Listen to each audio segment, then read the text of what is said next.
नमस्कार साथियों, welcome to education ocean में आप सभी का स्वागत है। तो आज हम देखने वाले हैं क्लास 12 पॉलिटिकल साइंस के चैप्टर 9 भारतीय राजनीति में नए बदलाव को, और देखते हैं कि इस चैप्टर से हमारे कितने शॉर्ट एमसीक्यू क्वेश्चंस बोर्ड के नज़रिए से इंपॉर्टेंट होने वाले हैं। तो चलिए बिना देरी के वीडियो को शुरू करते हैं।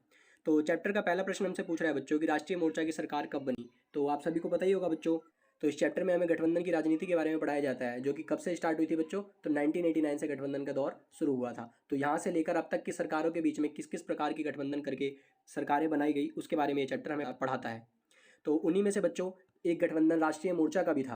तो ये क्वेश्चन हमसे यही पूछ रहा है कि राष्ट्रीय मोर्चा की सरकार जो थी कब सत्ता में आई थी, ये क्वेश्चन हमसे पूछ रहा है। तो बच्चों हमारा ऑप्शन सी यहाँ पे राइट आंसर हो जाएगा। राष्ट्रीय मोर्चा की सरकार पहली बार कब देखने को मिली थी बच्चों। तो 1990 में देखने को मिली थी। और इसके पहले पीएम कौन बनाए गए थे। तो बीपी सिंह बनाए गए थे। और राष्ट्रीय मोर्चा बच्चों किन किन दलों का गठबंधन कहलाता है। तो बीजेपी प्लस वाम मोर्चा। तो बीजेपी प्लस वाम मोर्चा का ये गठबंधन कहलाता है बच्चों। और उसकी मदद से 1990 में वीपी सिंह को पीएम के पद पर बिठाया जाता है। लेकिन जब बच्चों बीजेपी अपना समर्थन वापस खींच लेती है वीपी सिंह से, तो नेक्स्ट पीएम चंद्रशेखर देखने को मिलते हैं, जो किसके समर्थन से बनते हैं। तो कांग्रेस के समर्थन से बनते हैं। तो राष्ट्रीय मोर्चा की सरकार पहली बार कब देखने को मिली बच्चों। तो 1990 में देखने को मिली। तो ऑप्शन सी हमारे यहाँ पे राइट आंसर हो जाएगा। क्वेश्चन दूसरे में हमसे पूछा गया है कि मंडल आयोग की सिफारिशों को किस सरकार द्वारा लागू किया गया। Option A Congress, option B Bahujan Samaj Party, option C राष्ट्रीय मोर्चा और ऑप्शन डी समाजवादी पार्टी। तो बच्चों मंडल आयोग की सिफारिशों को राष्ट्रीय मोर्चा द्वारा लागू किया गया था। तो राष्ट्रीय मोर्चा ही वो गठबंधन था बच्चों जिसने मंडल आयोग की सिफारिशों को लागू किया था। और अभी मैंने आपको बताया बच्चों कि राष्ट्रीय मोर्चा के पहले पीएम कौन बने थे। तो वीपी सिंह बने थे, और इन्होंने ही मंडल आयोग की सिफारिशों को लागू किया था, जिसके अंदर इन्होंने ओबीसी वर्ग को 27% तक आरक्षण देने की बात कही थी। तो सी हमारा यहाँ पे राइट आंसर हो जाएगा, राष्ट्रीय मोर्चा। प्रश्न तीसरे में हमसे पूछा गया है कि भारत द्वारा नई आर्थिक नीति कब अपनाई गई। Option A 1981, option B 1991, option C 1992 और ऑप्शन डी इनमें से कोई नहीं। तो बच्चों भारत द्वारा न्यू इकोनॉमिक पॉलिसी यानी नई आर्थिक नीति को 1991 में अपनाया गया था। तो बी हमारा यहाँ पे राइट आंसर हो जाएगा। प्रश्न 12वें में हमसे पूछा गया है कि बाबरी मस्जिद जो कि एक विवादित ढांचा है, उसका विध्वंस कब हुआ। यानी बाबरी मस्जिद को बच्चों कब गिराया गया, ये क्वेश्चन हमसे ये पूछ रहा है। तो ऑप्शन हमें दिए गए हैं ए 1980, बी 1977, सी 1989 और डी 1992। तो बच्चों बाबरी मस्जिद का विध्वंस 1992 में किया गया था। और उस टाइम पे किसकी सरकार थी बच्चों। तो उस टाइम पे नरसिम्हा राव की सरकार थी हमारे यहाँ पे बच्चों। नरसिम्हा राव हमारे देश के पीएम थे। तो 1992 में बाबरी मस्जिद को गिराया गया था। तो डी हमारे यहाँ पे राइट आंसर हो जाएगा। प्रश्न 5वें में हमसे पूछा गया है कि राजीव गांधी की हत्या कब की गई। Option A 1991, option B 1992, option C 1993 और ऑप्शन डी 1994। तो बच्चों राजीव गांधी की हत्या बच्चों 1991 में की गई थी। तो ऑप्शन ए हमारा यहाँ पे राइट आंसर हो जाएगा। प्रश्न 6 में हमसे पूछा गया है कि राजीव गांधी की मृत्यु के पश्चात निम्न में से कौन से को भारत का प्रधानमंत्री चुना गया था। तो राजीव गांधी की मृत्यु का ही ये परिणाम होता है बच्चों कि 1992 के लोकसभा में कांग्रेस को 244 सीटें हासिल होती है। तो ये पूछा गया है कि राजीव गांधी के बाद अगले प्रधानमंत्री किसको बनाया गया। तो ऑप्शन ए है हमारा जगजीवन राम, ऑप्शन बी है हमारा जयप्रकाश नारायण और ऑप्शन सी है हमारा नरसिम्हा राव और ऑप्शन डी है गुलजारी लाल नंदा। तो बच्चों अभी मैंने आपको ऊपर वाले क्वेश्चन में बताया था कि बाबरी मस्जिद को 1992 में गिराया था। उस टाइम पे कौन थे हमारे देश के पीएम। तो नरसिम्हा राव थे। तो यानी राजीव गांधी की हत्या 1991 में हुई है। तो उसके बाद अगले पीएम किसको बनाए गए बच्चों। तो नरसिम्हा राव को बनाए गए थे। तो सी हमारा यहाँ पे राइट आंसर हो जाएगा।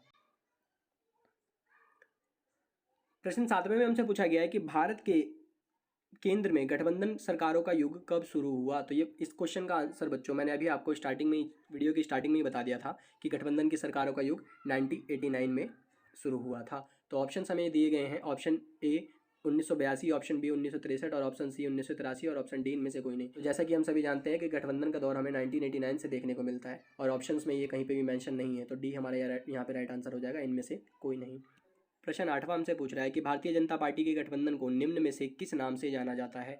तो ऑप्शन ए है हमारा राष्ट्रीय जनतांत्रिक गठबंधन यानी एनडीए, ऑप्शन बी है हमारा संयुक्त प्रगतिशील गठबंधन यानी यूपीए और ऑप्शन सी है हमारा जनसंघ और ऑप्शन डी इनमें से कोई नहीं। तो बच्चों भारतीय जनता पार्टी के गठबंधन को हम एनडीए कहते हैं यानी राष्ट्रीय जनतांत्रिक गठबंधन, और वहीं पे हमारे कांग्रेस के गठबंधन को हम यूपीए कहते हैं बच्चों, संयुक्त प्रगतिशील गठबंधन। तो हमारा ये ऑप्शन राइट आंसर हो जाएगा, क्योंकि बीजेपी के गठबंधन को हम एनडीए कहते हैं, यानी ये ऑप्शन हमारा राइट आंसर हो जाएगा। प्रश्न 9वें में हमसे पूछा गया है कि राजग यानी एनडीए की सरकार के पहले प्रधानमंत्री निम्न में से कौन बने। तो बच्चों एनडीए को हम शॉर्ट में राजग भी बोल देते हैं। ऑप्शन हमें दिए गए हैं, A Atal Bihari Vajpayee, option B Narasimha Rao, option C VP Singh और ऑप्शन डी इनमें से कोई नहीं। तो बच्चों एनडीए सरकार के पहले पीएम अटल बिहारी वाजपेयी को बनाया जाता है। और कब बनाया जाता है बच्चों? 1998 में बनाया जाता है। तो बच्चों लेकिन 1998 से लेकर ये सिर्फ 13 महीने तक शासन कर पाते हैं बच्चों, यानी 13 महीने तक पीएम रहते हैं अब हमारे अटल बिहारी वाजपेयी। वहीं पे एनडीए 2 हमें कब देखने को मिलता है बच्चों? तो कारगिल वॉर के बाद देखने को मिलता है, यानी बच्चों अगले चुनाव 1999 में होते हैं और 1999 में कारगिल वॉर का पूरा श्रेय अटल बिहारी वाजपेयी को जाता है। तो जिसके कारण फिर से बीजेपी जो है वो अच्छे खासे सीटों से विजयी होती है और उसके बाद अटल बिहारी वाजपेयी जो है वो पूरे 5 साल के लिए शासन करते हैं। तो ये हमारा यहाँ पे राइट आंसर हो जाएगा, अटल बिहारी वाजपेयी। तो प्रश्न 10वें में हमसे पूछ रहा है कि 2004 के बाद निम्न में से कौन सा गठबंधन केंद्र की सत्ता में रहा था। तो ऑप्शन हमें दिए गए हैं, A NDA, option B UPA, option C Sanyukt Morcha और ऑप्शन डी राष्ट्रीय मोर्चा। तो बच्चों एनडीए हमने अभी ऊपर वाले क्वेश्चन में देखा कि एनडीए जो फर्स्ट था हमारा वो कब देखने को मिला था? 1998 में, यानी 1998 में एनडीए फर्स्ट देखने को मिला। एनडीए 2 कब देखने को मिला बच्चों? तो 1999 से लेकर 2004 तक। और 2004 के बाद हम देखते हैं बच्चों कि राजनीति में हमारा गठबंधन की सरकार बदलती है और यूपीए का गठबंधन शुरू हो जाता है। जो यूपीए फर्स्ट हमारा कब से कब तक चलता है बच्चों? तो 2004 से लेकर 2009 तक चलता है। और वहीं पे हमारा यूपीए सेकंड कब चलता है बच्चों? तो 2009 से लेकर 2014 तक चलता है। और 2014 से तो आप जानते ही हो कि बीजेपी शासन कर रही है। तो बच्चों लेकिन यूपीए फर्स्ट और यूपीए सेकंड के अंदर बच्चों दोनों के ही पीएम जो रहते हैं वो सेम रहते हैं। जो कौन रहते हैं बच्चों? मनमोहन सिंह पीएम रहते हैं बच्चों यूपीए फर्स्ट और यूपीए सेकंड के अंदर। तो ये क्वेश्चन हमसे ये पूछ रहा है कि 2004 के बाद कौन से गठबंधन की सरकार केंद्र की सत्ता में रही। तो कौन से गठबंधन की सरकार रही बच्चों? तो यूपीए गठबंधन की सरकार रही और पीएम कौन थे इनके? तो मनमोहन सिंह। तो बी हमारे यहाँ पे राइट आंसर हो जाएगा। प्रश्न 11वें में हमसे पूछ रहा है कि निम्न में से कौन सा मंडल आयोग के अध्यक्ष थे, यानी निम्न में से कौन मंडल आयोग के अध्यक्ष थे। Option A Vindeshwari Prasad Mandal, option B Narasimha Rao, option C Atal Bihari Vajpayee और ऑप्शन डी इनमें से कोई नहीं। तो बच्चों नरसिम्हा राव और अटल बिहारी वाजपेयी दोनों ही हमारे देश के पीएम रह चुके हैं। तो ऑप्शन ए हमारा बचता है विंदेश्वरी प्रसाद मंडल। तो ये ऑप्शन ए हमारे यहाँ पे राइट आंसर हो जाएगा, विंदेश्वरी प्रसाद मंडल। और इन्हीं के नाम पे बच्चों मंडल आयोग का नामकरण किया गया था, जिसका नाम रखा गया था मंडल आयोग, क्योंकि इनके नाम के पीछे मंडल लगता है। तो ए हमारे यहाँ पे राइट आंसर हो जाएगा। प्रश्न 12वां हमसे पूछ रहा है कि ओबीसी अन्य पिछड़ा वर्ग को निम्न में से कितने प्रतिशत आरक्षण दिया गया था नौकरी के क्षेत्र में।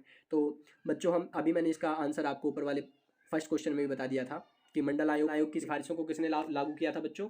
तो वीपी सिंह ने किया था। और वही उसी के तहत हमने ओबीसी को कितने प्रतिशत आरक्षण देने की बात कही थी वीपी सिंह द्वारा? तो 27% बात कही गई थी। तो सी हमारे यहाँ पे राइट आंसर हो जाएगा, 27%। और प्रश्न 13वें में हमसे पूछ रहा है कि निम्न में से कौन से एक बहुजन समाज पार्टी के संस्थापक थे, यानी कि निम्न में से कौन बहुजन पार्टी के संस्थापक थे। ऑप्शन ए है मुंशीराम, ऑप्शन बी है कांसीराम, ऑप्शन सी है मायावती और ऑप्शन डी है इनमें से कोई नहीं। तो बच्चों बहुजन समाज पार्टी के संस्थापक के रूप में हम कांशीराम जी को जानते हैं। तो बी हमारे यहाँ पे राइट आंसर हो जाएगा, कांशीराम। प्रश्न 14वें में हमसे पूछा गया है कि हिंदुत्व तथा हिंदूपन शब्द को निम्न में से किस नेता के द्वारा गढ़ा गया था। ऑप्शन ए है भीमराव अंबेडकर, ऑप्शन बी है राजेंद्र प्रसाद, ऑप्शन सी है वीडी सावरकर और ऑप्शन डी है जवाहरलाल नेहरू। तो बच्चों हिंदुत्व तथा हिंदूपन शब्द को वीडी सावरकर द्वारा गढ़ा गया था। तो सी हमारे यहाँ पे राइट आंसर हो जाएगा, वीडी सावरकर। तो बच्चों अगर इन क्वेश्चंस की आप पीडीएफ डाउनलोड करना चाहते हैं तो हमारे टेलीग्राम चैनल से जुड़ सकते हैं। टेलीग्राम चैनल का लिंक आपको डिस्क्रिप्शन में दे दिया गया है। तो बच्चों आज के लिए बस इतना ही, मिलते हैं ऐसी ही अगली वीडियो के साथ। तब तक के लिए नमस्कार।